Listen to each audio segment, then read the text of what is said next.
রাজ্য জুড়ে বিশেষ মেডিয়েশন ক্যাম্পেইনে মিটছে হাজার হাজার গুরুত্বপূর্ণ মামলা। গত 1 জুলাই থেকে সারা দেশ জুড়ে সুপ্রিম কোর্টের নির্দেশ অনুযায়ী চলছে 90 দিন ব্যাপী মেডিয়েশন ক্যাম্পেইন। জাতীয় আইনি পরিষেবা কর্তৃপক্ষ এবং সুপ্রিম কোর্টের মেডিয়েশন ও কনসিলিয়েশন প্রজেক্ট কমিটির যৌথ উদ্যোগে চলছে বিশেষ মেডিয়েশন ড্রাইভ। জাতির জন্য মেডিয়েশন চলবে আগামী 30 সেপ্টেম্বর পর্যন্ত। বাদী বিবাদী আবেদন গ্রহণ থেকে চিহ্নিতকরণ, তারপর মেডিয়েশন সেন্টারের প্রশিক্ষিত মেডিয়েটরদের মাধ্যমে মামলার নিষ্পত্তি ঘটিয়ে আগামী 6 অক্টোবরের মধ্যে পূর্ণাঙ্গ রিপোর্ট পাঠিয়ে দেওয়া হবে সুপ্রিম কোর্টের কাছে। এখানে বিভিন্ন মামলা যেমন মীমাংসাযোগ্য ফৌজদারি মামলা, উচ্ছেদ বন্টন, বিচ্ছেদ, ভরণ পোষণ, জমি অধিগ্রহণ, অর্থ সংক্রান্ত মামলা তথা বিভিন্ন দেওয়ানি মামলা যা আদালতে বিচারাধীন তা মেডিয়েশন সেন্টারের মাধ্যমে মীমাংসা করা হবে। কলকাতা হাইকোর্টের পাশাপাশি রাজ্যের 72টি এডিআর সেন্টার রয়েছে। কলকাতা হাইকোর্টের মাননীয় ভারপ্রাপ্ত প্রধান বিচারপতি শ্রী সৌমেন সেন এবং মেডিয়েশন কমিটির সভাপতি বিচারপতি শ্রী অরিজিৎ ব্যানার্জি মহাশয়ের নেতৃত্বাধীন মেডিয়েশন এবং কনসিলিয়েশন কমিটি সারা বছর বিচারাধীন মামলাগুলি বা পাক বিচারাধীন বাণিজ্যিক মামলাগুলি দুপক্ষের সম্মতিতে নিষ্পত্তি ঘটাচ্ছে বলে জানা গেছে। উক্ত কমিটির সদস্য সচিব হিসাবে রয়েছেন শ্রীযুক্ত সুদীপ ব্যানার্জি। কলকাতা হাইকোর্টের অরিজিনাল সাইডে রেজিস্ট্রার ইনসলভেন্সি এবং মেডিয়েশন ও কনসিলিয়েশন কমিটির ভারপ্রাপ্ত আধিকারিক ডক্টর সুভাশিস মহুরি জানিয়েছেন, রাজ্যের সমস্ত নিম্ন আদালতের 22,000-এরও বেশি এবং কলকাতা হাইকোর্টের 180-র কাছাকাছি মামলা মেডিয়েশন সেন্টারে পাঠানো হয়েছে, যার সিংহভাগ নিষ্পত্তির মুখে। জানা গেছে, আইনি সংবাদদাতা ও কুসুম সাহিত্য মেলা কমিটির সাধারণ সম্পাদক মোল্লা জসিম উদ্দিন কলকাতা হাইকোর্টের দায়িত্বপ্রাপ্ত মেডিয়েটর হিসেবে কাজ করছেন। এই যে মিডিয়েশন নেশন শুরু হয়েছে সে সম্পর্কে মানে কি বলবেন? দেখুন, এই mediation for the nation, settlement and disposal of cases within 90 days, এটা একটা প্রোগ্রাম যেটা মেডিয়েশন কনসিলিয়েশন প্রজেক্ট কমিটি মহামান্য সুপ্রিম কোর্টের এবং ন্যাশনাল লিগাল সার্ভিসেস অথরিটি বা নালসার একটা জয়েন্ট প্রোগ্রাম।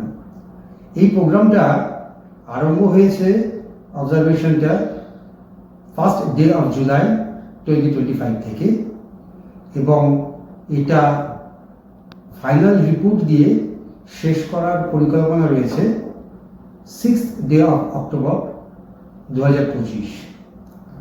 এই প্রোগ্রামের যে রূপরেখা তাতে মহামান্য সুপ্রিম কোর্টের নির্দেশে সারা দেশব্যাপী এক মেডিয়েশনের বা মধ্যস্থতার কর্মযজ্ঞ চলছে, যাতে করে সমস্ত ডিস্ট্রিক্ট কোর্ট, সাবডিভিশনাল কোর্ট মানে মহকুমা আদালত এবং মহামান্য হাইকোর্টগুলিতেও যত সম্ভব মামলা চিহ্নিত করে তাদেরকে মধ্যস্থতার মাধ্যমে সমাধানের জন্য মহামান্য আদালতেরা রেফার করছেন এবং যত আমাদের কাছে বা সারা দেশে যত প্রশিক্ষণপ্রাপ্ত মেডিয়েটররা আছেন তাদেরকে এনগেজ করে এই রেফার মামলাগুলোকে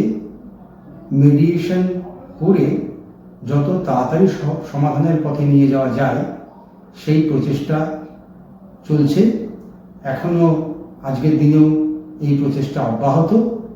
আমরা অভূতপূর্ব সাড়া পেয়েছি আইনজীবীদের কাছ থেকে, লিটিগ্যান্টদের কাছ থেকে এবং মহামান্য আদালতেরা, মহামান্য উচ্চ আদালত, জেলা আদালত এবং মহকুমা পর্যায়ের আদালত থেকেও বহু সংখ্যক মামলা চিহ্নিত হয়ে মেডিয়েশনের জন্য রেফার হয়েছে।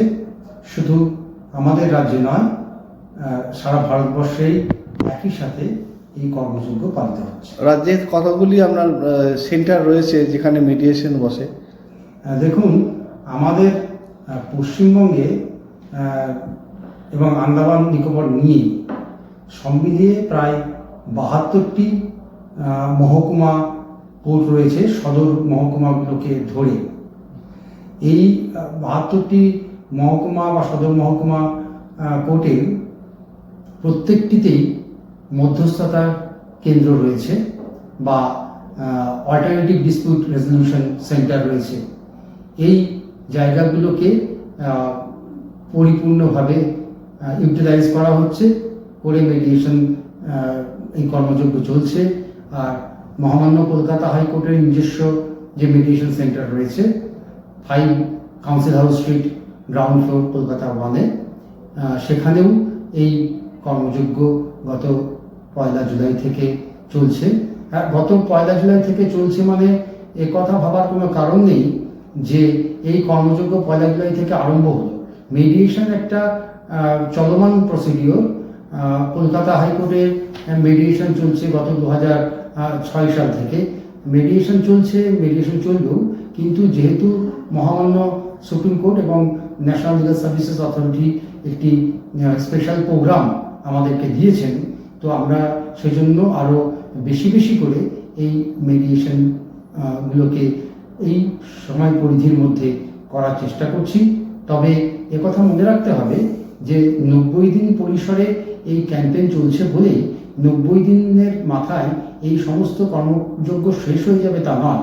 যে মামলাগুলি রেফার হয়েছে তার যদি সম্পূর্ণ পরিণতি লাভ না করে 90 দিনের মাথায়, তাহলে নিয়ম অনুযায়ী সেগুলো আর যে কদিন চলতে পারে বিভিন্ন রেসপেক্টিভ কেসে বা কখনো মহামান্য কোর্টের অন্তর্বর্তীকালীন নির্দেশের প্রেক্ষিতে আর যতদিন চলতে পারে সেগুলো 90 দিনের পরেও চলবে, সারা বছর ধরে চলবে, আগামী বছরগুলিতেও